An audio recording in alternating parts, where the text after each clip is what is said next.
വന്ന ശബ്ദരേഖകൾ നോക്കൂ. അതിലൊക്കെ അയാൾ എത്ര പരുഷമായാണ് തന്റെ ഇരകളോട് സംസാരിച്ചിരിക്കുന്നത്.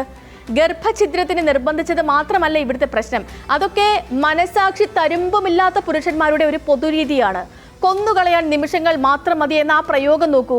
മുൻപൊക്കെ ഈ സിനിമകളിൽ ബാലൻ കെ നായരും ജോസ് പ്രകാശും ഒക്കെയും അവതരിപ്പിച്ചിരുന്ന കഥാപാത്രങ്ങൾക്കായി തിരക്കഥാകൃത്തുക്കൾ എഴുതിയുണ്ടാക്കുന്ന വാചകങ്ങളാണ്.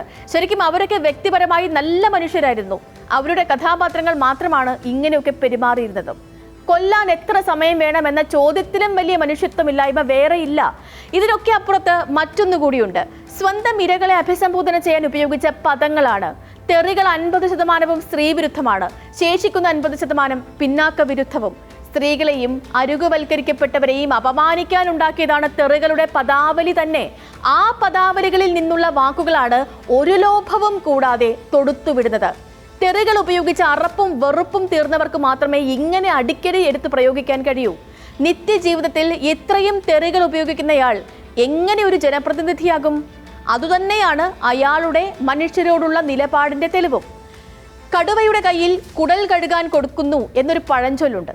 അതുപോലെയാണ് ഇങ്ങനെയുള്ള ആളുകളുടെ മുന്നിൽ വന്നുപെടുന്ന സ്ത്രീകളുടെയും അരുകുവൽക്കരിക്കപ്പെടുന്നവരുടെയും അവസ്ഥ.